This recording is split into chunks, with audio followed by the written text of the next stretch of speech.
What's up, guys? A little bit delayed. Yeah, they had an upload going on, so normally I'm late anyway, but even later feels par for the course, I guess. A day like this, coming off a loss, I would ask how everybody's doing. It's to be expected, I'm sure. Seen some comments on Twitter, Instagram, other social medias, but still, it's good to see everybody. See you in the chat. Want to hang out. It's group therapy. That's basically what it is. Feels like a Groundhog Day from last year. But we're here. So it's only week 3 technically now. One game. Don't like to see it. Trying to come to terms with what actually happened. The most losses for a team since last year that have been leading with 2 minutes. Not great. 4 times. So last night, let's see, the Seahawks game, the Cardinals game, the what am I missing? Golly, why am I drawing a blank now?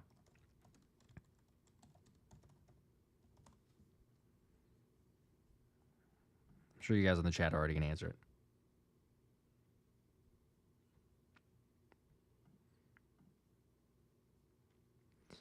Let's see. Seahawks, the Cardinals, and the Jets. There we go. I was going to say there was much earlier, but we lost to the Bucs. Yes, that we weren't winning in the final 2 minutes. So and the Giants neither. No, we were losing, but we were not winning at all at any point in the final 2 minutes. So there you go. Tyler got it. I see that. Tice is saying RELAX, excuse me. Anthony with the eyes, what's up? CMV, what kind of question are we doing here? Josh and Devon, if you guys had to lose AJ or Lane for a game, who would you rather lose? Man, the Eagles are not good without either of them, which is, it's understandable because they're incredible. I mean, they're some of the best of their position, but man, I mean, you hoped to get out of that one with a win. You should have. What should we talk about for? I mean, where do you guys want to go, honestly? Because there's so many questions. That's heck where this thing is. The Eagles have several questions after the loss, but where does it start with? Kramer. Let's see. That's pretty good. Mega John, what's up? Mikey T, Rich, Reese's Buff, Weedosaurus, Nate, Eagle One, Matt, Michael, the Nick Special, Call Me Rod, the Best Sports Podcast. Yeah, lots of guys. Okay, see everybody here. As far as starting out, I'm getting everything, but looks like defense was maybe the first one. Kramer, I thank you. Yes, and thank you to you guys. I saw the comment also with the 75K. We had 75,000 subscribers. Feels a little bit of a bittersweet moment. It's awesome. Love the support. Appreciate that. Was really hoping to, celebrate it more so with a good positive recap video, which at some point will be going up. And it'll either be late tonight if we can get to it, or early tomorrow morning. So stay tuned for the recap video. But it's hard to be super positive and optimistic there. But we're okay. Warv's asking how I'm feeling. I'm feeling okay. We're all things considered. Let's just say this, and there may be a few people that are gonna, go overboard because there's some trolls and everything else. But yeah, I would take a hug. I'd, just use some positivity. But overall, still very blessed. Unbelievably blessed to be where I am. It's a game at the end of the day. Gets exciting, gets emotional, gets hyped, get into it.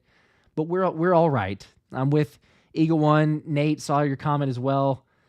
Taking a lot of crap from coworkers all day. Yep, that's usually a given.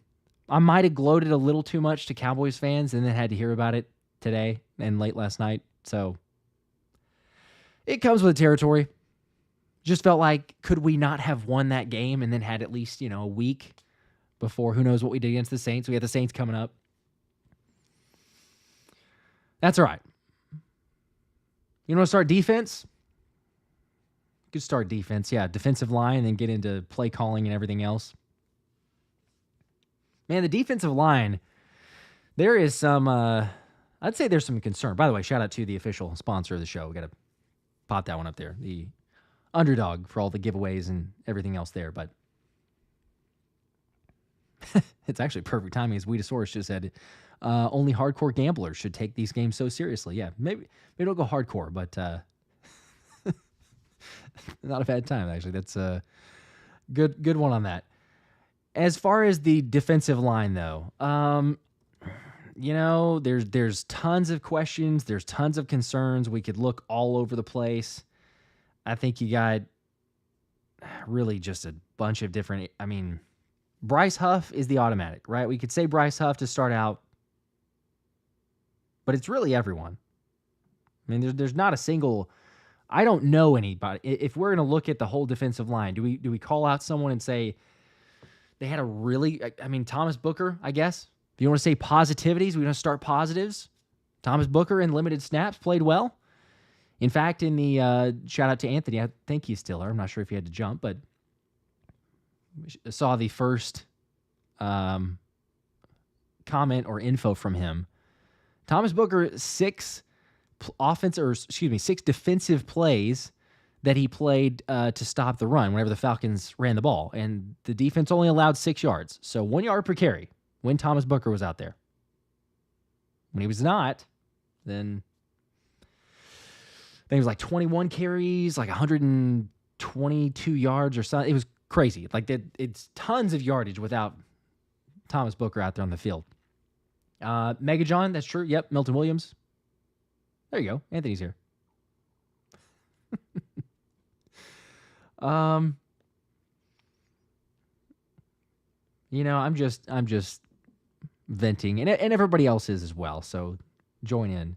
Yes, but shout out to Anthony. Anthony was doing some continually, not unsurprisingly, doing some really good work, but was cranking out the content very, very late or early, I guess, to where late into the night, we should say. But yeah, it give a little credit to Thomas Booker, give a little bit of credit to Milton Williams getting the sack. Only sack for the team, only sack for the defensive line. Overall, not great. Jalen Carter was also up and down. Strange from Jeff McClain saying that he was benched early on. He didn't play in the first series and then came on after that due to the fact that he missed a team activity earlier in the week. It's kind of strange. I don't know that I recall that as often as like a team, I don't know, usually a fining of sorts instead of a bench. I don't know how that works, but nonetheless, he didn't play for one series, and then eventually came out there. So, let's see if I can, get a few looks at JD. You got to give credit where credit is due. Chris Lindstrom had a good game, locked up JD on a decent amount of snaps, or I should say JC on a decent amount of snaps. Jalen Carter got there a couple of times, but, I mean, for the most part, if you look, especially one-on-one matchups, I mean, I think it's got to be he wins, 50% of the one-on-ones? More than 50% of the one-on-ones? But for the most part, you see the snaps and reps from Chris Lindstrom, and he's doing a pretty good job against the bread man. And that is, I think, unquestionably our best defensive lineman, and probably unquestionably our best defender. It's rough. And when Jalen Carter can't get through, as we've seen, we are absolutely in a bad way with a pass rush. Because you're sitting there going, who's it going to be? Josh Sweat, not great. Bryce Huff, nothing. I mean, it's ridiculous. You pay a guy $51 million. He's got one assisted tackle, not even a tackle of his own. One assisted tackle through 2 games. Not a pressure, not a QB hit, nothing. So yeah, it's not great. Like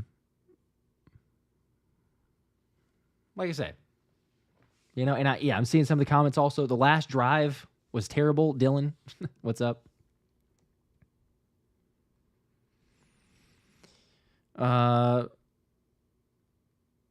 Yeah, you know what? Let's do this.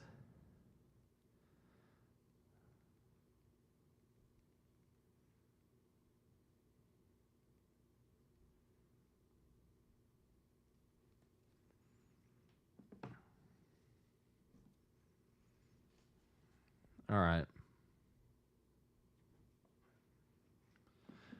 I think we're gonna have Anthony hop on as well. Might as well, because we're just venting, and we gotta talk about it. Libby, hopefully you're okay. It says tropical storm took out our power. Unfortunately, let's see. Unfortunately, power came back on. Oh, unfortunately, power came back on in time for the game. Oh, well, hopefully you are all right. There are more important things in the game, but I do hear you. I feel your pain. Not having the tropical storm, of course, but the having to watch the game, I suppose.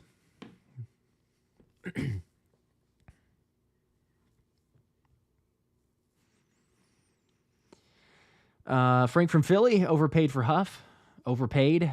Yeah, that's a take for quite a bit. I've seen that. Let me get the super chat. I think I missed the one here. Donald Duck. Appreciate it. Donald Duck hanging out in the chat. Sounds like Hurts wanted to cry in the presser. Yeah, I don't know what that was with his voice. He had some issues with the voice, but I don't know if it was sick or just losing his voice from during the game. It did sound like that, though.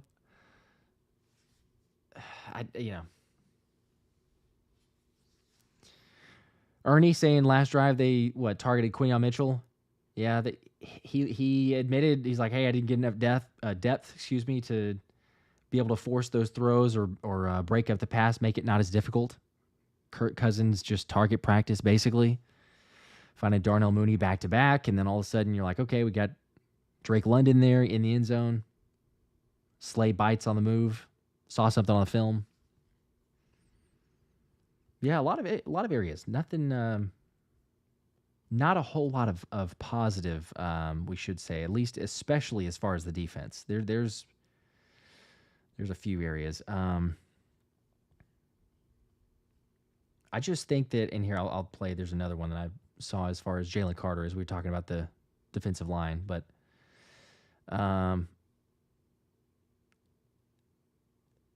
it's just he just gets tossed aside there, I mean, the lack of physicality, something that we have talked about before.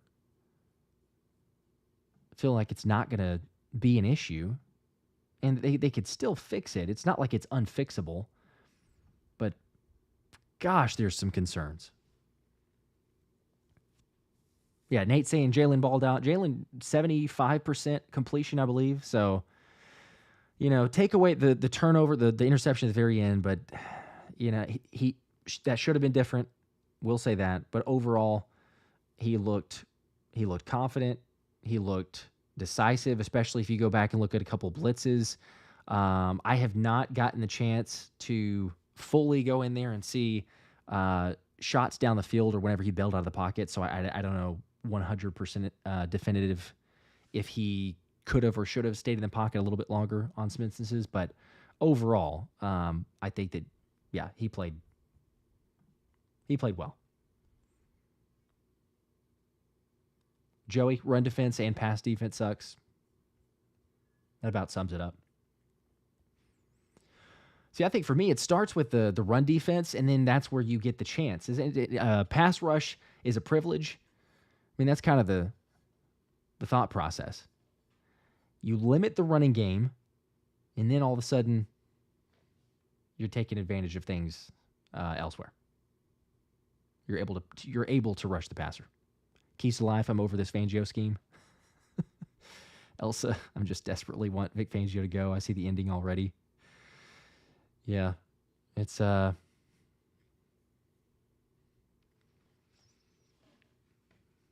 How quickly the turntables, I'll say that. I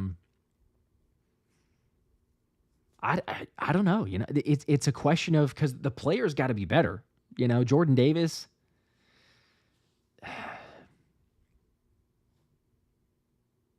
You'd hope that he ended up playing better, do something. The talk of him being in better shape, but I don't know that we saw it. We didn't see it from really anybody. The linebackers played worse. Granted, they weren't as clean as Green Bay. C.J. Gardner-Johnson missed some tackles. He's got the second most missed tackles in the league. Don't ever like to see that from one of your players.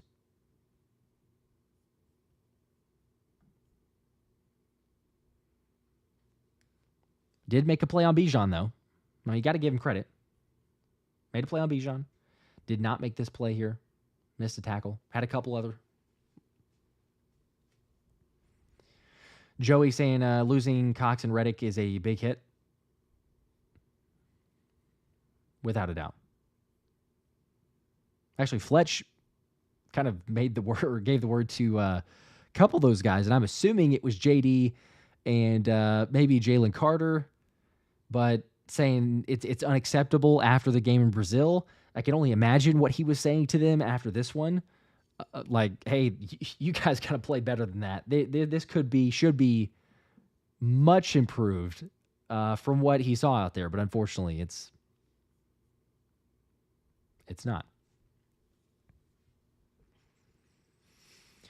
Marcus going with, can we please not overthink this? It's football. You win some, you lose some. Go Birds. Go Birds. I appreciate the positivity. Try to be optimistic. It is just football. But again, on that note, I would say that it's just hard to see another loss when you have the lead in the final 2 minutes of the game. And it should have been over, right? Like, if we get into the offensive side of this, then very easily could have been a ball game. Like, if Saquon makes the catch. Trying to see if I have that clip. Oh, yeah, I guess as I'm finding that one, there's the other talk about physicality. It's a good chip, really good chip by Bijan Robinson, but sending Nolan Smith to the turf. Yeah, just not super fun looks to see.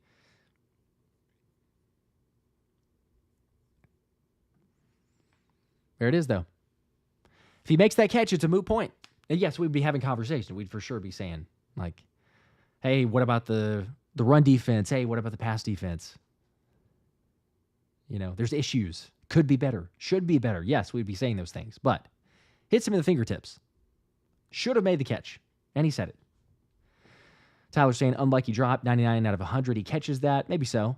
It's definitely an unlucky drop. Who's to say how many times? But yeah, I'm with Jeremy that's saying the 2-7 last 9 games. That's the hardest part. Like, you're seeing things from this group. You got to get it past. You got to win these games. You got to have that new identity and have that confidence and see it and prove it. And it just felt like, like I'm holding out some hope. I'm trying to be positive during the game. You start to see some issues. Okay, we can eke this one out. Not pretty. Still got a lot to fix. And then something like that happens. As soon as Saquon drops it, you go, oh my gosh, like this might happen. We might lose this game. Then you kick a field goal. Hindsight's 2020, so we could debate on whether or not should you kick the field goal, should you not kick the field goal. Analytics say he should have gone for it. You go back and forth. Ultimately, I understand the thought of run the football on that third down. And, Thomas and I were talking about it during the live stream, so shout out to everybody that was hanging out there. Ended up, again, having like over, I think, 110,000 people combined on the viewers. That was fun until it wasn't, like I said yesterday. J Squad should have run the ball, run out the clock. Yeah, if you run it there, even if you don't get it, I assume you're probably gaining 2 yards, right? Like, you could get stopped for a loss, but the assumption, the way the defense was running the ball, you probably pick up 2 yards. all of a sudden you're looking at a 4th and 1. I will live and die on the tush push on a 4th and 1 if you don't convert, and the Falcons there have, 40 seconds left? 45 seconds left? They got to go down and to get in field goal range to tie the game. And if not, then it's ball game. If they do tie it, that's the worst case. I mean, technically, sure, they could maybe go down the field in 40 seconds, but it also changes the mindset of Atlanta. Like if Atlanta is in that situation of they only have 40 seconds and they got to go the full length of the field because you would turn the ball over at the 7-yard line, then they got to march all the way till the 45, you'd assume, of, Philly's 45. You go 50, 55 yards in 40 seconds with no timeouts. Now, they still could have done it, watching what our defense did last night, but it's only for a field goal. They're not going to be like mindset, hey, let's go get a touchdown. It's get in field goal range, maybe give ourselves a chance. It changes drastically. Also, by the way, the analytics, I'm sure a lot of you guys are already up on this, but the analytics have changed naturally this year because when somebody has the kickoff, naturally they're getting it most of the time at the 30-yard line. So the analytics will say that if you are in deep inside the red zone, that you go for it more often, because if you turn the ball over, then okay, hey, you're at the opponent has to take it at the 5-yard line, instead of if you kick a field goal and then you kick it back off, most of the time they get it at the 30. So it changes things for any team that needs a touchdown and or a field goal late, because as we saw last night, say, well, kickoff, touchback, 30-yard line, one completion, you're deep inside or well inside Philly's territory.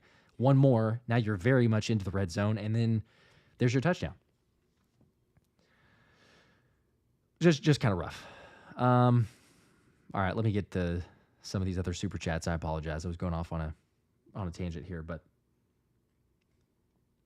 we'll see about having Anthony on. I know we're working out with the kiddos' schedule, but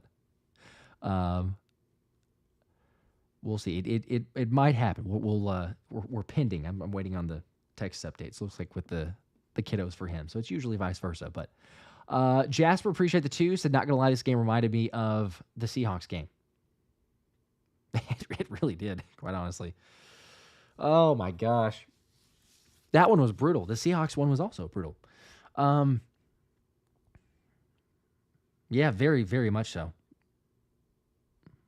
Smith and Jiba just going down and scoring a touchdown on JB last minute. Didn't have much time, but it's completion to DK, completion to JSN, completion to, I think it was Lockett. Was Lockett playing that game? I think he was. Anyway, just keep moving all the way down the field, and then, all right, there's completion for a touchdown, and we technically did have a little bit of time, but you're right, it was very similar of, hey, take a deep shot, interception, ball game. There's a lot of similarities from that one. It's only this one was a home game. We didn't travel. You still should have come away with a win. I mean, absolute worst case scenario. It goes into overtime, and it would, yes, it'd been rough regardless. If you lose it into overtime, it'd be rough, but you're going to second guess anything. If he makes the catch, I will say that though too. It's not like it was a wrong call in the sense of, was it open? Was it schemed well? Was the defense caught off guard? Maybe, probably. Saquon was open, and if he makes that catch, it's ball game. So I do understand also the people that are, the take of, hey, it was the right call. For that one play, it could have, should have been. But you probably limit, as we saw, the bigger chance of Atlanta being able to win the game by not running the football and the clock stopping. So let's see. Gok with the 10. Appreciate that. Said situational awareness is a hard thing for Sirianni. Take the points early in the game. Run the ball late. Win the game. We rushed for 180. Defense gave up 1 touchdown till the most important point. Need blitz. Yeah, it's for preaching situational awareness and situational football for a long time. It is difficult. It was difficult to see things like that. So I'm with you on it. And heck, you're also right. Whenever I was looking up at the box score, and I'm like, man, we rushed so well in that game. And you saw it a number of times whenever it was happening. Not only with, because Jalen, heck, give him some credit, right? He was willing to run. He showed a lot of passion. He was willing to put his body on the line. I like it to a certain point of him being physical, but there were also some moments where I'm like, man, just be careful. Like, take that like very carefully. I like to see the two-dimensional aspect to his game. Let's not go overboard with it though, because he is naturally a QB1, and there's only, I mean, without him, there's no shot. We've seen what our current QB2 is. However, Brian Baldinger brings up a good point. He was breaking down the offensive line. When you're running the football like you were with the 180, and you have holes like that with Saquon Barkley, I get the fact that you had him touch the ball 26 times in Brazil, and he also touched the ball 26 times in the game last night. But keep feeding him. Keep feeding the rock. You don't have A.J. Brown. If you had A.J. Brown in this game, okay, maybe we back off. It's a whole different ballgame because you got to account for A.J. You got to account for Swole Batman. The fact that John Dotson's there and they don't really care to use him, which that's a whole nother topic we can get into, I suppose. One catch for 6 yards, the only target. Britton Covey, shout out to him. He did play well, but 6 targets for Britton Covey. Britton Covey had the ball thrown to him more than Dallas Goedert and Jahan Dotson combined. I don't think that I would have assumed that would ever happen. Certainly not in a game where it's like early in the season, like maybe a end of the season, don't need to play too many of the starters. Again, no offense to him, like he made some plays there, but you traded a 3rd-round pick to get Jahan Dotson, and you didn't do anything. I don't think that the argument applies anymore of that he has not gotten involved with the offense or is not up to date on what the offense is. In his presser, he was kind of even talking about that before, like, yeah, I'm ready. I'm ready to make plays. I'm ready to contribute. He's nowhere to be seen. Nowhere to be found. So that's also an issue. But yes, when you have situations like that, please run the football. Which, by the way, speaking of, maybe it's a good time to do this, a little shameless plug here, but if you're like me and you're, wanting to run the football, it also applies for the channel here. So, the Let's Run It t-shirts are available. There's a link in the description. You see what I did there. But if you want to support the channel, there is a link for the shirts, as well as, you can walk around supporting the need or the ability, or I guess the want to run, and encourage Sirianni if you were to see it, just to say, hey, I shouldn't say Sirianni. Because let's be truthful, let's be honest. It's Kellen Moore calling the plays. Like, Sirianni even said it in the presser when he was asked or doubled down. Jeff McClain's like, hey, just to clarify. And Sirianni shut it down. He said, he's like, Kellen Moore's the offensive coordinator. He's like, he's the offensive coordinator. So don't get it twisted. The play calling there was Kellen Moore. But there's the t-shirts. So no pressure.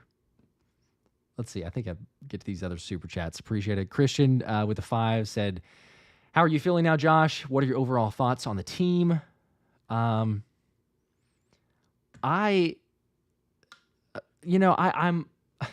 okay.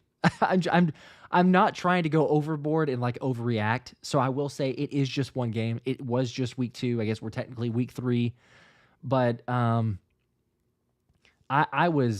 I began the season cautiously optimistic, and I was creeping towards not really like full-blown optimism, but I was creeping towards a little bit more optimistic for game 2 because I was like, all right, let's get this thing momentum here. The field's going to be good. We're not going to be slipping. And I really wanted to – I was certainly buying that excuse. I think a lot of people were. Could be wrong. I feel like a lot of people were, but I was buying the excuse of the field is going to be the issue, that it was the issue for the pass rush for sure. We'll see about the run defense. But we'll get it cleaned up. We'll be fine. And then this type of game here, I saw Ray Didinger. I know that he was saying that the game and the loss, it significantly impacts or does impact the playoff. I don't know if it was playoff chances or just the playoff implications. And it does because it's an NFC opponent. But it's very early. Not to say that you can't overcome something like this. But you look at the schedule and, like, let's be honest, Atlanta, home opener, Nick Foles night, Kirk Cousins, who certainly from what you saw in week 1, you're not really terrified at all, and you know what he plays like most of the time on primetime. Like that was chalked up as pretty much a win for everybody. So I'm not super concerned. I'm not going to say I'm pessimistic. I'm not saying I'm doubting this squad or that we're not going to make the playoffs, anything like that. But it does put into question that there are several different areas of some of greater magnitude, and then others that are like, okay, you could figure something out. Like first and foremost, as we opened with here, but like the pass rush, excuse me, let me back up on that. The defensive line as a whole, massive question mark. Now, the hope was Clint Hurt comes over, former defensive coordinator of the Seahawks. He can be the answer as the D-line coach. Obviously, Vic Fangio, but D-line coach specifically for Clint Hurt, being able to coach up those guys. Jordan Davis, Jalen Carter, Josh Sweat needs to prove something. Bryce Huff, you sign him, $51 million, should be the answer for Hassan Reddick, or that was the thinking. But I don't know. I'm not punting on anyone yet, but Bryce Huff is living up to the Agent Zero nickname, and not for a good reason. You got to start making plays. And I hear other people who have said, as far as where Hassan Reddick was in 2022, 0 sacks through 2 games, 4 tackles total. So if we remember that, I think that a lot of us were saying similar things of, is Haas going to show up? Is he going to do something? Will he prove anything for us? And it's fair, but there's still some differences on that side. Like Bryce Huff is sitting here, and if you didn't listen to this or get this earlier, but shout out to EJ Smith of the Inquirer, Bryce Huff was saying he's still got to figure out where he fits in the scheme and how he's able to do his job individually and also work with the unit. If you're admitting that post game 2 of the regular season, it's a little bit alarming to me, a little bit concerning. I still think that, you can get him to play a serviceable role, but I don't know that can he get into that point where you're saying, all right, yeah, you are a 3-down player. You can be a 3-down player. Or is this just a continual situational pass rusher? Is that basically what it is? Hey, get into 3rd and long. Okay, insert Bryce Huff. That might be a little bit more of my concern. There's a lot of other areas, but certainly defensive line. All right, it looks like we got Anthony joining here, and I'm going to get to some of the other super chats too. So don't worry if you've seen yours and I haven't gotten yet. I will make sure to do that. But let's add the man himself, Mr. Anthony DeBona is with us. There you go. What's up, sir? How are you doing? It's been a long 24 hours or so, but I'm hanging in there. I'm right there with you. I can only imagine because I was seeing you crank out the content. We were texting afterwards, and I was like, first off, whenever I got the text from you, I was like, wow, you're up. But then I also was kind of like, wow, I'm up. So we were in this together last night. I think I speak for everybody that's in this live chat right now. Yeah. But I appreciate you jumping on too. Again, it's a later night, but I felt like it was only appropriate. Usually have the Tuesday night hangouts, and it's kind of more of like a group therapy session, I suppose, of just like there's so many different questions. There's so many trying to process what we saw, what we went through. There's so many different places to start. I'm going to get into some of these super chats as well as you were jumping on. But there's one from Squeeze saying, sorry, I'm late. Not sure if you answered already, but do you think we go after another defensive end? Now, I know I asked before the season started, and then that's kind of where they leave the question. You had a great article, which I'm mentioning in my future recap video that'll come out who knows when, either super late tonight or tomorrow. But would you like to take that question? Because you did have a great article as potential, targets as far as defensive end, edge rusher. Yeah, so I feel like Hassan Reddick is obviously the name that everybody keeps going back to, but that seems incredibly unlikely at this point. I know it might be upsetting for some to hear, but that would just be absurd for the Jets to kind of just admit that they kind of screwed up, and actually both teams to kind of admit that they screwed up and kind of rewind. But so he was on the list, but kind of as just like a wild card option. But a guy like Michael Hoyt from the Los Angeles Rams could become available. He's in the final year of his deal right now, and he kind of, after they drafted Jared Verse, maybe he becomes available, and they kind of, with all the injuries they're dealing with, maybe they just want to go for future draft capital and kind of tank in a way if they're still not doing too well at the trade deadline. So he makes sense. Then Yannick Ngakoue is a guy that's still a free agent. He's coming off a pretty major ankle injury, so he's still available. Who knows if it's because he's not fully healthy, but clearly he's probably the best option as far as free agents go. Then a guy like Tyus Bowser, used to play for the Ravens. Now he's on the Seahawks practice squad. He could be an option if they want to just kind of poach somebody off somebody else's practice squad. So those names are kind of what I'm watching. And then Jadeveon Clowney from the Panthers, if they continue to struggle, and who knows, now they're turning to Andy Dalton at quarterback in week 3. So maybe they're going to be tanking at the deadline and just selling whoever they have. But he signed a 2-year, $20 million deal. So that would kind of allow the Eagles to have somebody for this year and next season if they elect to hold on to him. So I don't know how likely it is that they add somebody. I kind of think they should just roll with what they have, hopefully play Jalix Hunt a bit more because he can't be much worse than what they have out there right now. But we'll see what happens. Yeah, you're right. It as sad as it sounds, but it certainly can't. Also, we've got some people shout out here. Kramer, I think, was saying, wait, where's that chat? I think I lost it. Hang on. I was getting a kick out of it. Oh, yes, Kramer was saying, OMG, Anthony without a hat. So people had not seen you without the hat. Sorry. I mean, but it's it's my Twitter profile picture. So unfortunately, I actually, it's usually shorter than this. I got a little stubble, but like I said, it's been a long 24 hours. Working overtime. Yeah, it's totally understandable there. I'm not blessed with the hairline that you have, unfortunately. Well, you used to have it. Actually, I didn't recognize whenever you posted that one video of the Eagles Super Bowl. I was like, wait, is that you? Yep, that was me. At one point, I did have hair, but this is what happens. Speaking of the zero, Observer said, did Anthony say 0% chance? So there's still a chance. I gave up on percentages. Yeah, so just everything has a percentage at the no more 0.0 in my. I'll go 0.1 for Hassan Reddick. It's not impossible. 48 wave here. Appreciate the 5. Said our D line doesn't pair well with the scheme. Vic wants 4 to win up front and not send a blitz, but that's not the but that's the only way we can get pressure. Prevent D equals losing. Shaking my head. So, certainly on the last drive, I don't. No one really loves the idea of prevent defense because lots of teams implement it, certainly at the latter point of the game. But for a team to go down the field in a minute and 70 yards the way that they did of, hey, completion out of bounds, hey, completion out of bounds, hey, completion, touchdown. It's just are you kidding? Did that really just happen? I mean, there was one point where they completed one where they had to, I think, get up there and spike it on the one play that didn't, I believe, the only play that didn't go out of bounds that was completion.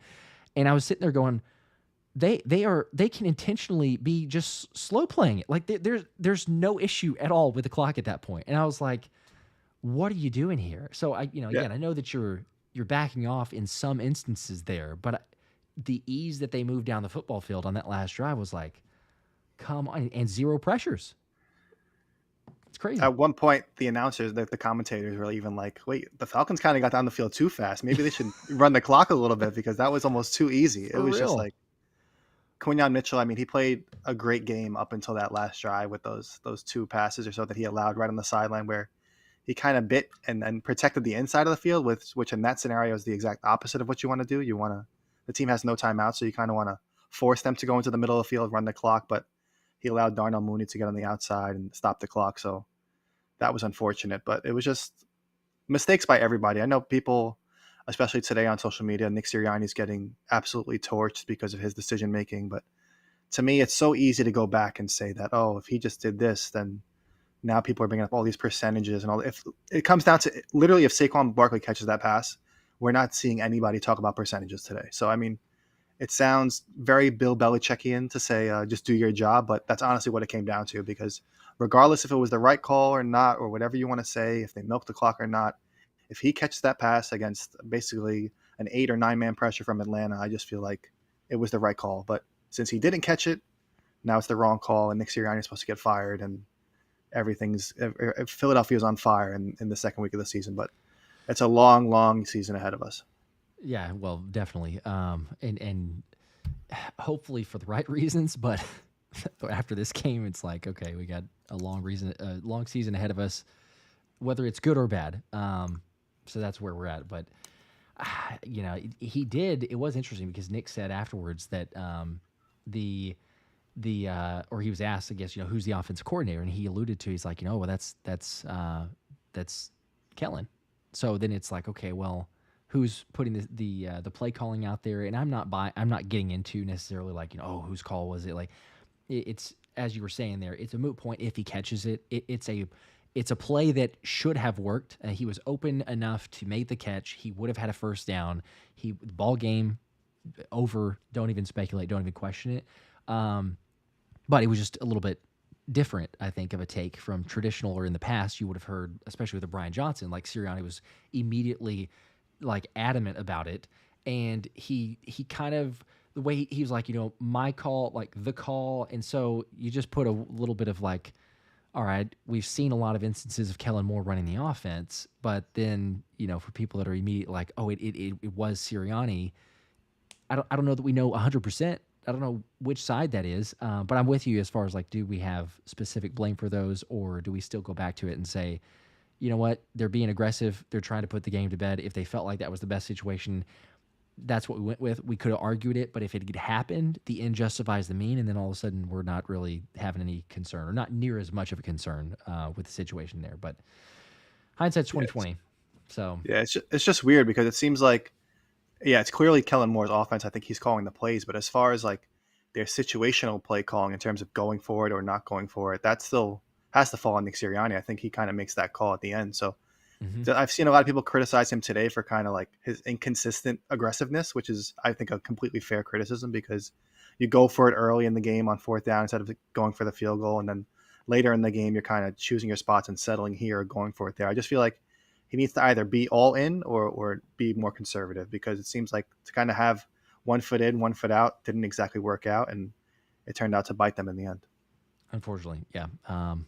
Man, I just keep replaying that the whole situation, really, but it's like it wouldn't have been an issue if he caught it. At the same time, if you run the football on a 3rd and 3, like everyone, and it's easy to criticize, it's easy to play armchair quarterback, it's easy to just like, we saw how it happened. And even Sirianni afterwards in the presser, he was like, I would love to have that playback. He admitted some regret, and who wouldn't, because it didn't work out. Like that totally makes sense. But it gives you one of those of, you're running the football really well. You have Saquon Barkley. You have this offensive line. You need 3 yards for a first down. Heck, you probably only need 2 yards for a first down, because then 4th and 1, you do the tush push and it's ball game. And, it's naturally the reason why it was talked about every show, podcast, everywhere today was, what on earth did they do? Why don't they hand the ball off to Saquon Barkley there? But it does make you question, because it didn't happen. Yet still, you could come back to, if Saquon had made that catch, then it would have been a minor point, and more of the talking point would have been like, hey, like, is there a little bit of issues with the Eagles' run defense or something like that? But it wouldn't have been, is it the play call? Should he have done that? Because, hey, ultimately the Eagles won, and it doesn't really matter. But I don't know. If it would have just been like a repeat of last week, I feel like after last week's game, everybody was like, Eagles escaped with a sloppy performance. The defense struggled, but they still got the win. So whatever. So I feel like if Saquon catches that and they do convert and then run the game, I feel like it's going to be like, oh, Eagles win, low-scoring game, overcome the absence of A.J. Brown, blah, blah, blah. I mean, literally, I was writing multiple stories as it was happening, and all of my stories were saying Eagles escape with 18-15 victory, whatever. And then sure enough, I just see them march down the field, and I'm like, oh, calling an audible, and I have to just change everything. Yeah, so it was just like, it was wild to cover, and that's definitely kept me on my toes, but it was fun. And then 1 o'clock or in the morning hit or so, and I'm 5 stories published, and I'm just like, that was a whirlwind. But this is changing it now. It's not going to get any easier in week 3, unfortunately. Even week 4 too. So a lot of people complained about that early bye week, but it's looking like that might be kind of a blessing in disguise after these teams suddenly look like powerhouses in the NFC South. I know it. Yeah, I would not have expected that, because previously it's okay, you're going to go 2-0. And then you play the Saints in New Orleans. And I whenever I was doing my predictions, like most people were just immediately writing that up as a win. I still said that it was a win, but I was like, that I think that's going to be a really close game, just in New Orleans, and for some of the reasons, not knowing that they'd be the highest scoring offense as we head into the Big Easy, but very difficult now. So, I mean, you play them, you play Tampa as well. Honestly, to me, I'm thinking if you come away with 1 win, like if you split it, that's pretty good. Just seeing what you've seen, the takeaways early, because Buccaneers beat Detroit last week, and who knows, I guess, where the record will be once we play them the following. But going into a bye week at 2-2, initially, whenever everybody's making it, it's like, oh yeah, 4-0, worst case scenario 3-1. now I wouldn't be like super upset just seeing what we have. The fact that AJ Brown's not going to be here for the Saints game, may not even be available for the Buccaneers game, based on what he told Lisa Salters, and seeing the lapses in the defense. 2-2 at the bye, take a little rest, regroup, figure things out. It's crazy to say that, but I'm kind of mentally preparing myself like that could very easily be the situation. I mean, heck, we better not be 1-3, but 2-2. It seems like it's pretty possible. Just look around the NFL. It's been such a weird 2 weeks. I mean, the Cowboys lose, Niners lose, the Eagles lose, and then obviously like the 49ers lose, and then Lions lose. And it's just like the NFC, all these teams that they thought were going to be at the top of the NFC are kind of struggling to start. And then even the Ravens and Bengals in the AFC are both 0-2. I mean, it's just such a weird start through the first 2 seasons. A lot of injuries too, but the Eagles have been relatively fortunate besides the AJ Brown injury, of course. But yeah, if they can kind of make it to the bye week at 2-2, I feel like that would be almost the best case scenario right now. Obviously 3-1 would be technically the best case scenario, but if AJ Brown's out until maybe week 6 and they hold him out until after the bye week, then 2-2 is probably going to be something that they'll be happy to have at that point, because suddenly the Saints and Buccaneers look really good. They've had trouble with the Buccaneers in recent years as well, especially in the postseason. So if they can kind of get over that hurdle and just win one of these next 2 games, get some rest before hosting Cleveland back in Philadelphia, I feel like that's going to be, I guess, a good outcome considering what they went through these first 4 weeks.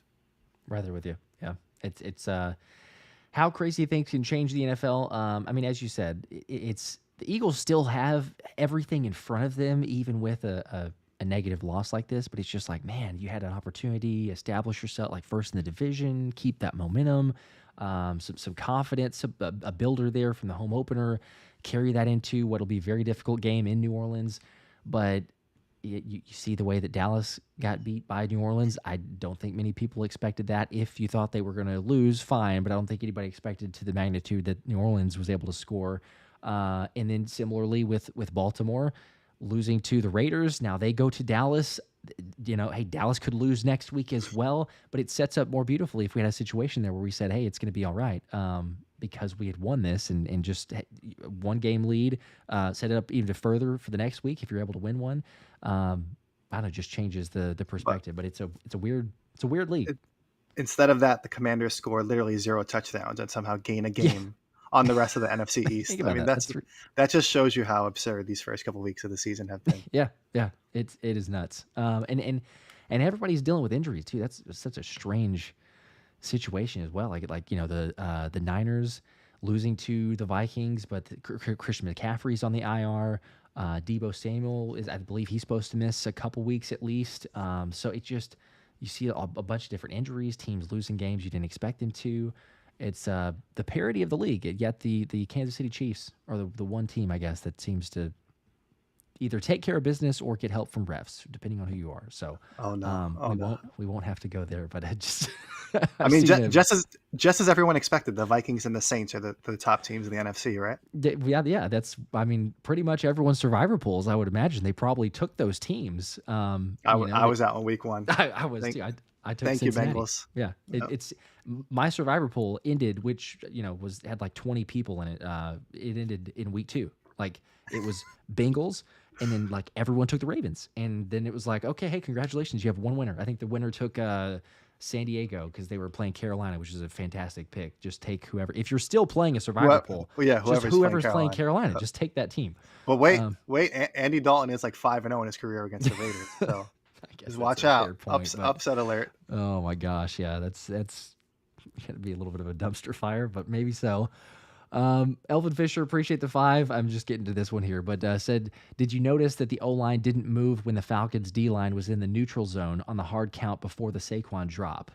I did notice that one. Did you see the I didn't notice it live, but I saw the breakdown that kind of went viral. The guy was like, this is what everybody missed, and this is why the Eagles lost, which is totally legit, because I remember watching live, I saw Nick Sirianni freak out, and I was like, why was he so upset? Because it seemed like it was intentional that they weren't going to run a play on that play in particular. So, but then he was just screaming. So clearly it seemed like he was either screaming at Jordan Mailata or somebody to kind of just put a hand out there and draw that penalty, but it didn't happen. And I guess they were too focused on just seeing if they can get somebody to jump off, but he didn't think he had to react himself. But the opportunity was there. They missed it, but that just was the name of the game down the stretch because there were opportunities there and they just couldn't get it done. I know I was kind of thinking the same thing too. I was like trying to watch a little bit closer and like slow it down. I'm like, it's really tough to say.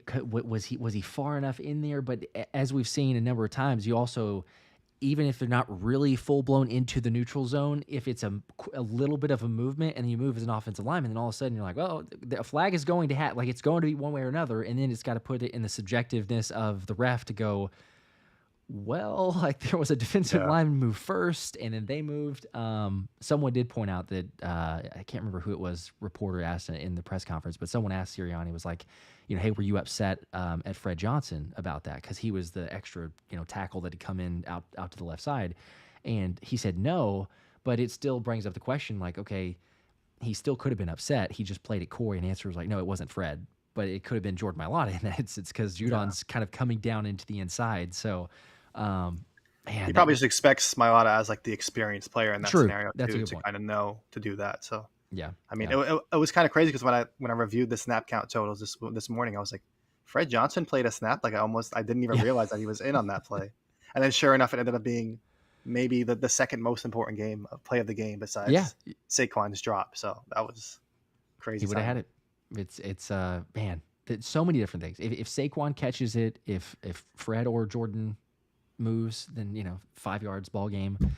It's like the ridiculousness of just the Eagles losing these last minute games, and it felt like someone's comment earlier was saying like, man, this was like the Seahawks game, losing that one. So there certainly a lot of similarities. I will say that. Let's see. Appreciate the 2 from Damon's.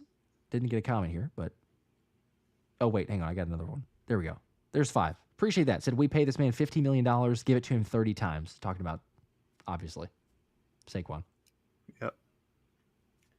I mean, it's just he played an even higher percentage of snaps too. After like people were like, oh, he had such a big workload in week 1. What are they going to do in week 2? And Nick Sirianni said he wasn't worried about his workload. He was worried about winning. And sure enough, Saquon played like 90% of their snaps. So I think he had 2 less total touches, but it's clear they're going to lean on him. But I guess they decided to pass to him instead of hand it off, which is everybody's biggest problem, but it is what it is at this point. Just got to move on.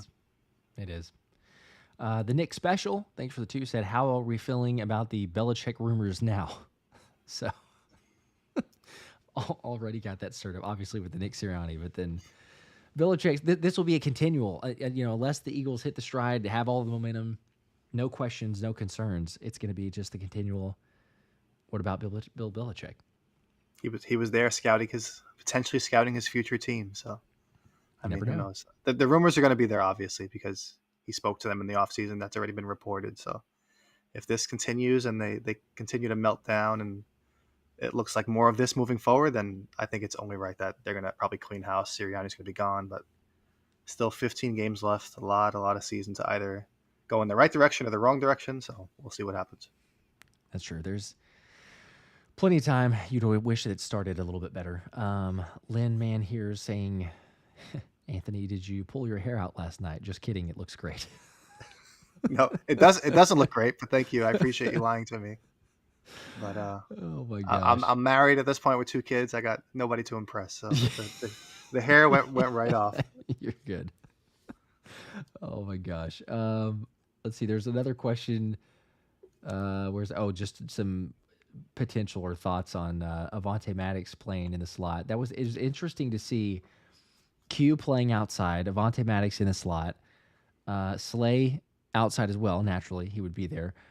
But then no Isaiah Rodgers, and he was active, and I was kind of hoping maybe that he would get some action out there, but did not end up playing. He just, I don't know if it's precautionary with the hand, even though he got in full practices. So you would assume if he's full practice and he's active, then there's not a concern of injuring it. But yet, even if they inserted someone else, it was Kelee Ringo that was coming off the bench to play. So I don't know. It's kind of interesting. But you saw him, and like I say, with the slot position, Avonte Maddox for the most part. Cooper DeJean played couple snaps one snap? Only one snap? Okay, yeah. Yeah. And that was when Maddox went out for that one play, I believe. Okay, so yeah. It seemed like they were kind of leaning on Ringo when they went in dime formations, and instead of Cooper DeJean like they were last week. But I do think Maddox actually took a step forward. I think he played pretty well. He had that breakup in the end zone, so that was good. But overall, just the defense as a whole, especially the defensive front, it's not good enough. That's no matter who's back there in the secondary, Mm-hmm.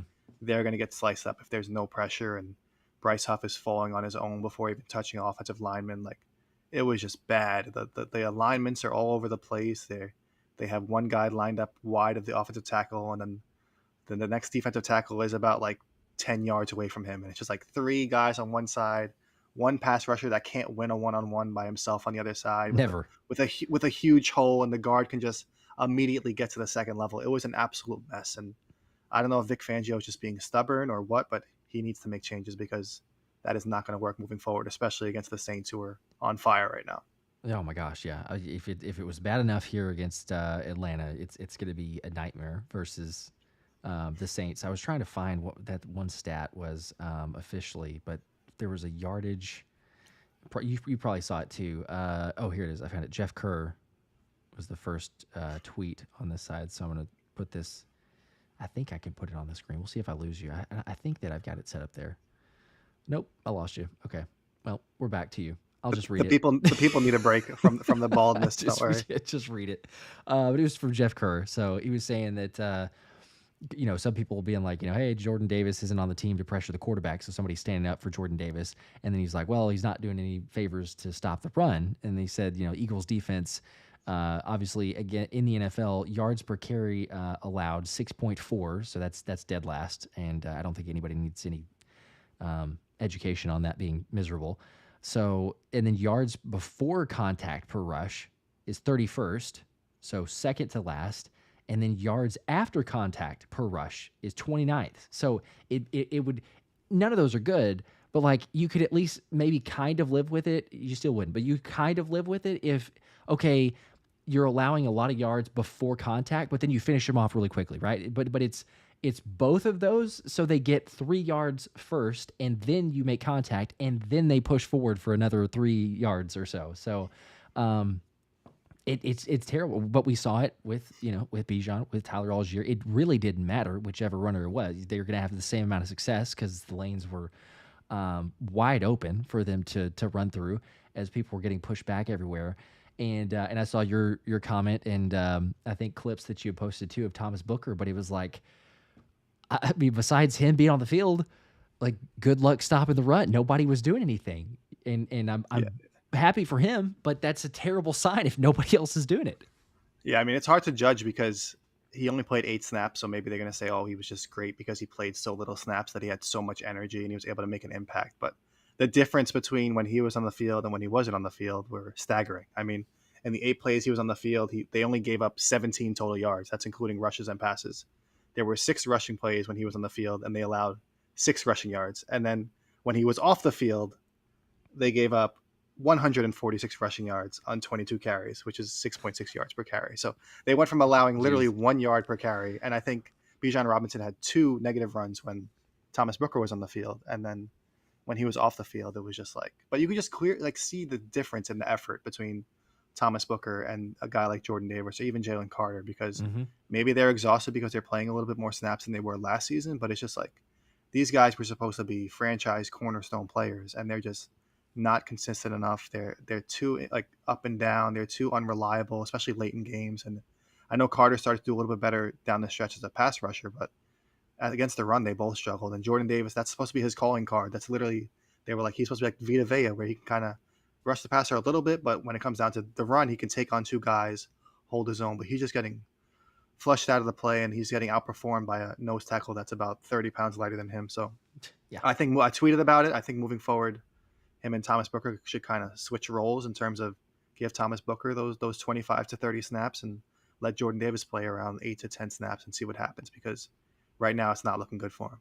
It really isn't. And you're probably being generous, honestly. A 30-pound difference. It might be more than that. Yeah. I mean, by listing weight. By listing, yes. Yeah. It's totally fair there. But I question a lot of times. We see JD, and I'm like, he might be a little bit more than that, but that's all right. But it's proof is in the tape, and, very limited, very small sample size. But I'm with you. It's like, I'm sorry, it can't get much worse. So to your point of like Jalix Hunt, get more snaps for him on the edges. For the same point for Thomas Booker, if he could get in there, it's not going to be any worse than what you saw. So hey, a little bit more there. Linebackers, they weren't as good either. It was kind of all around within stopping the run, but they weren't as good as what you saw certainly in week one. But question here actually from a couple comments actually asking about Devin White. That was really strange beforehand of an inactive seeing Devin White. You think you pay a player the 3.5, I believe, guaranteed, and not being active for the game. I know he had the ankle, but he got in full practices. So any just thoughts on Devin White's situation? Like, is that odd, I guess, first off, for him being inactive, and any thoughts there? With him and Isaiah Rodgers, I think it's both like such weird situations. I know they both had injuries or whatever the case was, but they were pretty much dominating first team reps all throughout training camp. And then all of a sudden, neither player basically sees the field in the first game that they're healthy. It was just, it's so odd. And I know people say Vic Fangio's stubborn and he has poor relationship with players and recent stops. And maybe this is why these players are maybe kind of getting inconsistent messaging where they think they're the guy all along. And then all of a sudden, it's kind of just stripped right from underneath them without them really even having a say in it, because it seemed like they were running away with both jobs and now they miss one game and this is what happens. So it'll be interesting to see what happens because of the struggles on the edge. I wonder if Zack Baun maybe plays a little bit more on the outside, replacing either Bryce Huff or Josh Sweat, and then they kind of plug in Devin White as that inside linebacker next to Nakobe Dean. Maybe that relationship is kind of past the point of no return, and he doesn't even want to do that if they offer it to him. But it's just what they might have to do considering how much the edge rushers are struggling, because those top two guys, Bryce Huff, Josh Sweat, they're supposed to be your go-to guys, and they were out there getting locked up by a tight end that made like the tight end literally looked like Joe Thomas out there. They were not able to move him at all, and he was just holding his own. And these guys are getting paid 17 million, doubled it like 10 million. Like that cannot happen. And I think moving forward, if Vic Fangio really wants to send the message and he wants to talk about competition and people earning jobs, I think your starting edge players should be Nolan Smith and Brandon Graham. And then your starting defensive tackle should be Milton Williams and Thomas Booker. And then let these other guys earn their reps back, because that was an embarrassing performance in week 2. That would certainly be sending a message if you see BG and Nolan Smith starting. But again, I mean, there's not a whole lot that you could point to and say, oh, yeah, but they should be starting. Like Josh Sweat should be starting. Bryce Huff should be starting. I hope and really would want Bryce Huff to live up to expectations. You paid him, obviously all this money for the contract, but he's living up to, as I said earlier, living up to the Agent Zero name for all the wrong reasons. And it's to get one assisted tackle through 2 games, not exactly what I was hoping to get from him. And then you further it with him admitting, like, to the Inquirer, he's still trying to figure out his fit within the scheme. He's working with the coaches to get individually better, but then also the group as a whole. And then Josh Sweat is kind of saying the same thing. He's like, we're not rushing as a unit. And immediately it made me think of, that's what he said after the Dallas game in Dallas. He's like, I don't know what it is, but it's something with this unit. Like, we got to get it figured out. We're not rushing together. Everyone's out of sync. They're basically doing, and this was back whenever they played after Dallas. He's like, basically everyone is kind of going on their own. They're trying to just hunt sacks. And it's felt and seemed very similar hearing that quote from him after the game last night, where you're going like, man, I did not want this thing to be an issue, but it might be now. If he's saying that and Bryce Huff is not getting any pressures and the whole defensive line looks disjointed, whether it's the pass rush, whether it's the defensive or the run-stopping group, or all of it combined, it's just not firing on all cylinders. And, that was, that was a staple, right? Like, if we were always to say Eagles defense, the first thing that anyone and everyone would think about is like defensive line. You're going to have a solid defensive line. And it's crazy that, yes, we have some linebackers that are proving themselves, but based on the production so far, and I'm not saying the linebackers have played really well, but just based on the production so far, the weakest point on this defense is the D-line. Like, it's insanity to say that after 2 games. I never would have thought I would say that. Considering the amount that Howie Roseman has invested in terms of both money and draft picks, it's unacceptable. And I don't know who's to blame, if it's Vic Fangio, Clint Hurtt, or the players themselves. It can't happen, because on several occasions you saw kind of like players loop in. Oh, my daughter's crying, but several occasions kind of players looped in or did a stunt or a twist, and there was nobody to kind of fill in behind them. So it's just like, that's kind of what happens when you end up doing things like that. And It just needs to be fixed moving forward. It's just not going to work. But I agree. unfortunately, I think You I'm going to have to go yes, because she's duty crying. But calls. You're good. yes, my fatherly duties have arrived. But Yes, I we appreciate appreciate. joining and thank you, everybody. Heck yeah, Later. awesome. Thanks, Anthony. There he goes, the legend himself, Mr. Anthony DeBona, official, by the way, Eagles reporter for Pro Football Network. Put in hours late, so and back on dad duty as well. So let me get to some of these other super chats too. As we were talking, I missed I think one or two. Damon's appreciate the 5. No heart, no. I'm not sure what that is. No heart, no blood, no dog mentality. Yeah, I think for just the defense as a whole. Sorry, I was late on it, so I don't know exactly. I know we were talking about the defensive line as well, so probably within the same sentiment. But yeah, there's not a fight. There's not a similar with the passion. Dankberg gang, yeah, fire him after 2 weeks. Relax. I've seen some of the other comments now. Some people are already going with the coordinator Fangio. Don't connect with players. Fire him. It's maybe a little early. I think it probably relax a bit on that. I can understand being concerned. That's fine, and having some issues with stuff, but we got to give just a split second, a little bit of time. Vastaflow, appreciate the 10 bomb. Let's go. Says Josh, nothing against Hurts. He played a great game, and the defense let us down. But didn't they pay him to come up clutch in the end? Why force such a throw? They needed 20 more yards. Give Elliott a chance. You're not wrong. You're not wrong. And I talk about this more in the recap video. So it'll either be dropping super late tonight or it'll be early tomorrow morning. I'm not really sure yet. And by the way, I'm probably going to go. It is already late. But we'll go like 5-10 more minutes, something like that. So any other questions? But yes, on the note of Hurts, that he does need to be better in that late game moment. I will give you that. He needs to. You got to be understanding now the offensive play call. He was getting blitzed. There wasn't a whole lot of spots for him to go, but he had time. So worst case scenario there, rather than just launch it downfield interception. I know he's trying to make a play. I agree. I think it was forced. It's double coverage there with Smitty. He's a good route runner, sure. But unless that ball is thrown picture perfect, right on the money, even then it's difficult. But there's no shot unless it's right there. And so, he overthrows it, interception. We know what happened. He needs to be better. And even though he's got the blitz coming, throw an incomplete pass. If you look at it there, Covey was not open yet. If he had more time and there was no blitz, he could have held onto the ball for like half a second longer, and then Covey should have been open. Like he would have been over the middle, a little bit of a little bit to his left, but basically over the middle there. Hit Covey, and you're basically in field goal range. Go spike the ball, done. You've got, or I guess you did. You have one timeout. I'm seeing that at the comments. I forgot you did have one timeout, so you didn't even need to worry about spiking it. But he had plenty of time. He just couldn't. He couldn't hold on to it. And I say time on the game clock. He didn't have enough time with the blitz coming in his face. So I think it was like, well, all right, let's throw this. Let's get rid of it. And he didn't have to do that. You're right. They had the ball there. Heck, you probably only needed like 15 yards. Jake Elliott range. Yes, 20 yards, feel a little bit more comfortable. You probably only needed 15 yards in your Jake Elliott range. You had one timeout. You basically just need one completion. And if you look at the defense, the way they were playing, understandably, they're trying to take away the sidelines. They're trying to make sure that you can't throw any passes that you complete it and step out of bounds. So you have to use your timeout. But if that's the case, draw something up, have just enough protection, complete a pass for 15 yards over the middle, and timeout. Or spike it, depending on how much time you still have. You save that final timeout, maybe run one more play, and you're okay. But I don't totally knock that. I understand. Yes, he's paid the money to do that. Look at all the instances there.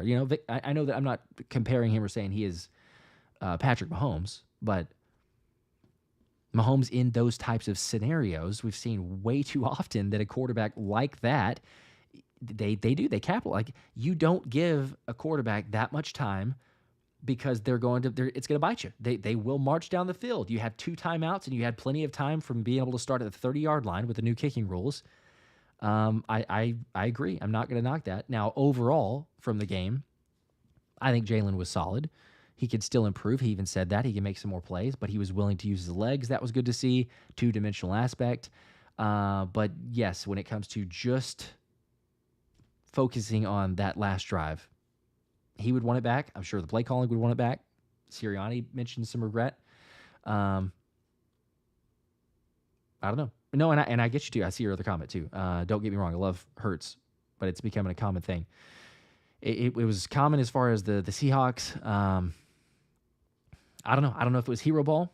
Maybe it's something from last year that he's kind of got to get out of his head now, where it's, hey, there's other options because Kellen is here and there's different play style, play calls, what he sees on the field. So I don't know if, and I'm just speculating, but I don't know if that was him resorting back to last year and just thinking, no, I need to make a play here. I got to make something happen. But yeah, it's a fair point. It's something that, I'm not gonna lie. Like, if I'm being honest, late game situation there, I don't have as much confidence from what we've seen recently from Jalen.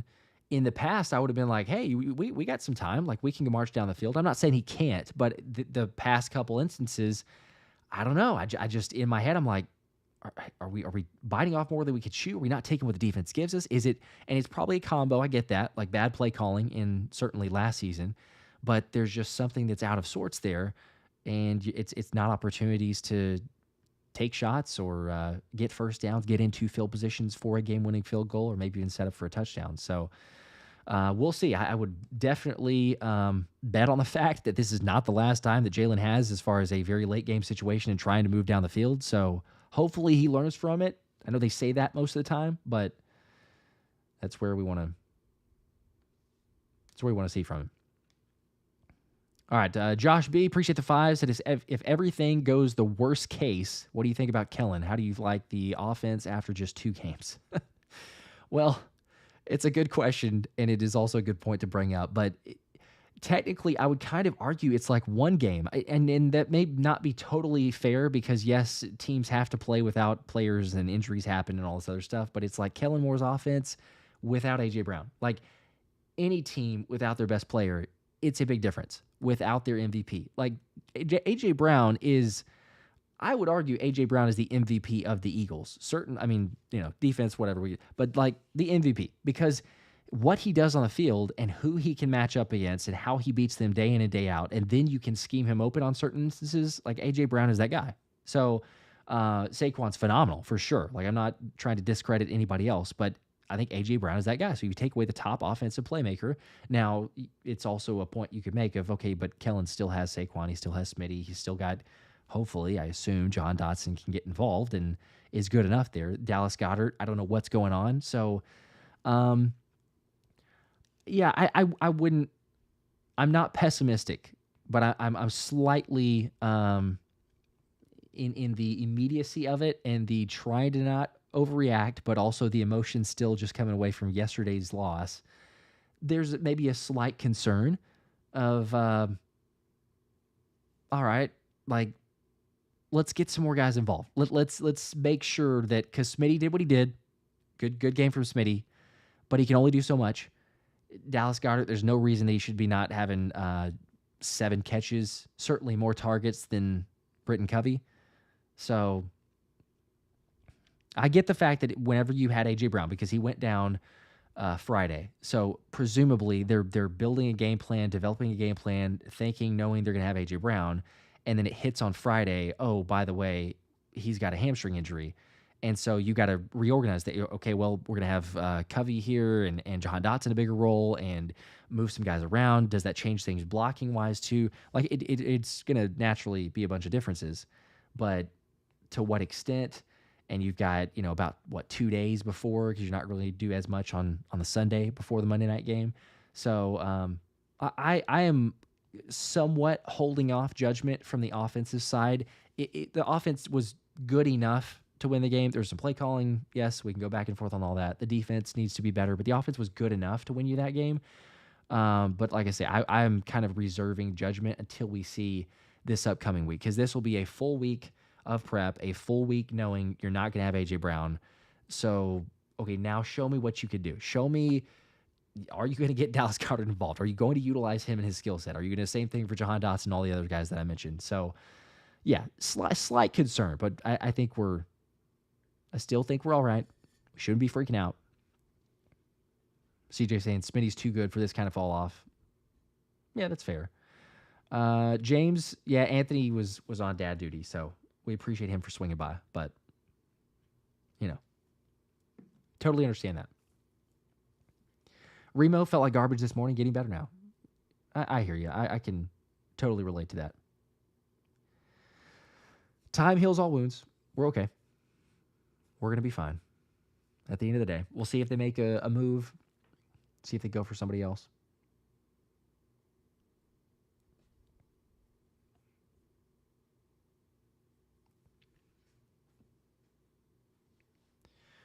Big Jabba, like what you saw from Booker. Heck yeah, that's what Anthony was saying. Speaking of Anthony DeBona, but who he would play some more snaps. Only got 8 snaps against the Falcons, but if he were to get some more snaps, maybe he'd be a little bit more, even more of a difference maker. So,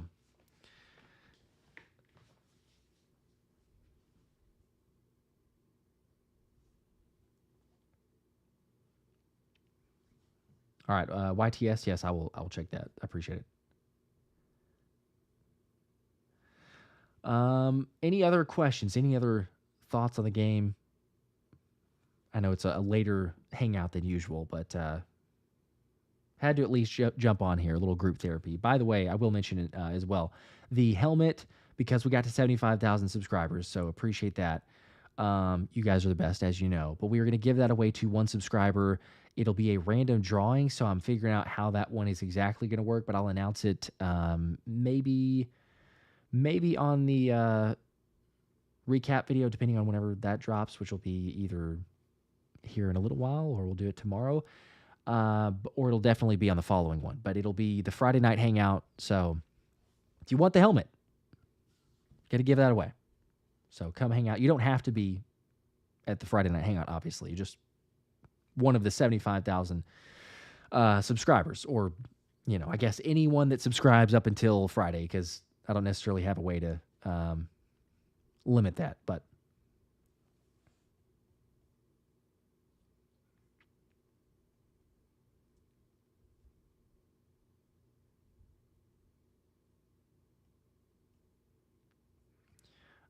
James, you could always watch it back though.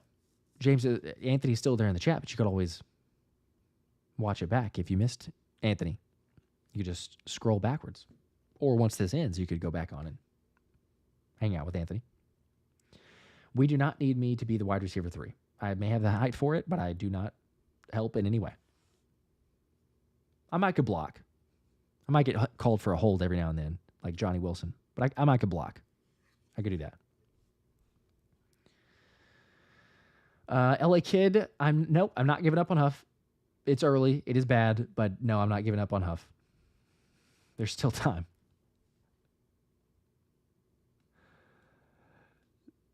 He needs to make something happen, though. He's got to be better.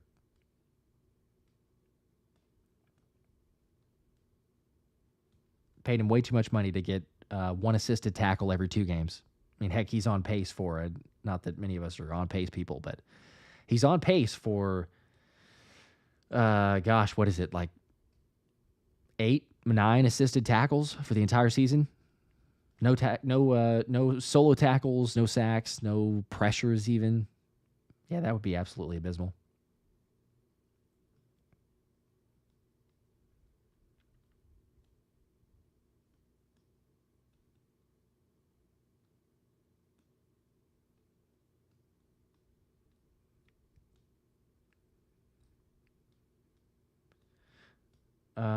Let's see. Is it Devora? I don't want to give up on the season, but I can't see how we win in New Orleans. 1-2, hard to crawl out of in the NFC.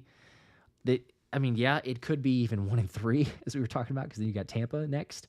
But 1-2, it's difficult. At the same time, though, think about the fact that in the division, you're probably not terrible. And I know that's not just like, oh well, let's win the division with not a great record or anything. But ultimately, you could still win the division and make playoffs because, you have Dallas.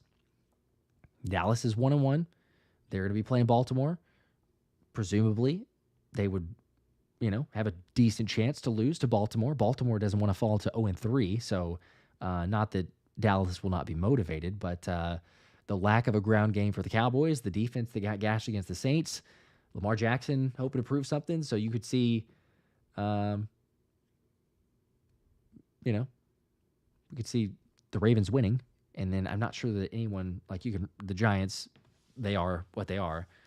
The Commanders, I don't see them running away with it either. So it's no one wants it, but you could even be a 1-3 team and still have a very good possibility of winning the division with the way that things are looking early on. Early takeaways. But I hear you. Yes, 1-2 you don't like. It'd sure be great to get a win down there. It's not impossible, but it's going to be difficult. No AJ. Defense has to get a lot of answers, a lot of things figured out.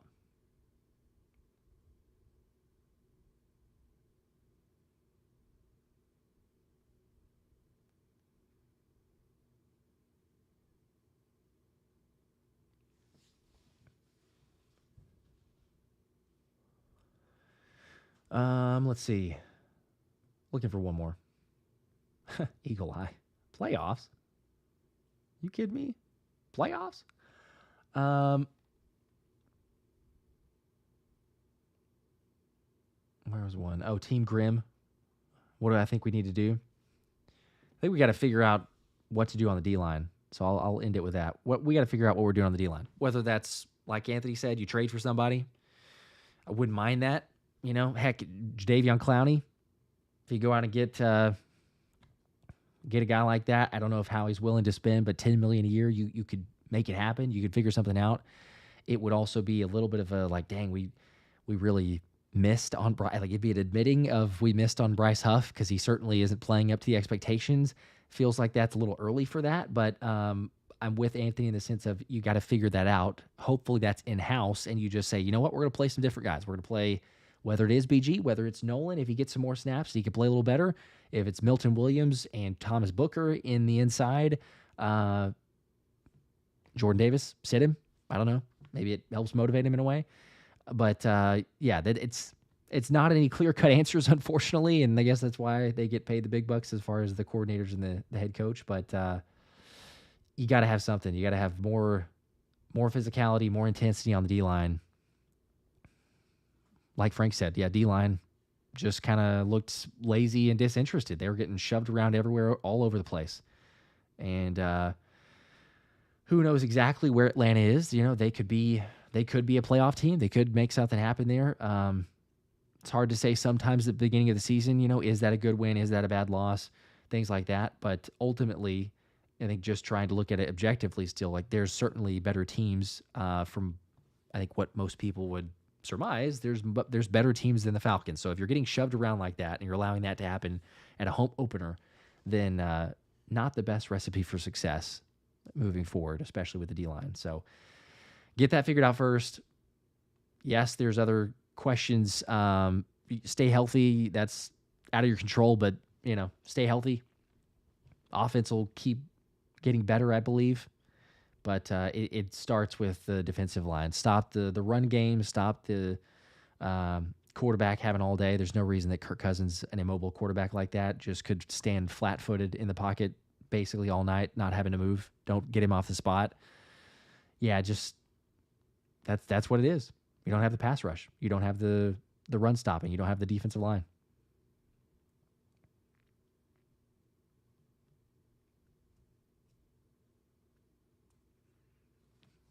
Remo. That's actually pretty good. The D-line played like Madden when you let the computer take over. Just no turbo boost of energy used, no use of moves, no nothing, but get swallowed by the O-line. Yep. That's pretty good analogy there. That's what it seemed like. They'd snap the ball and there's literally just no push. It's like they're just allowing themselves to get blocked, which I'll talk about that more in my my recap video, but it did appear that there was, you know, on the passing downs, it was like almost as if they're playing run stopping, and then on the running downs, it's like they're trying to rush the passer, and they're just getting blocked into areas that are creating wide open holes for Bijan and Algier to run through. So, yeah, they got to find something, got to get the answers. But appreciate you guys again. I'm gonna wrap it up here. It is very late, especially for those of you on the East Coast.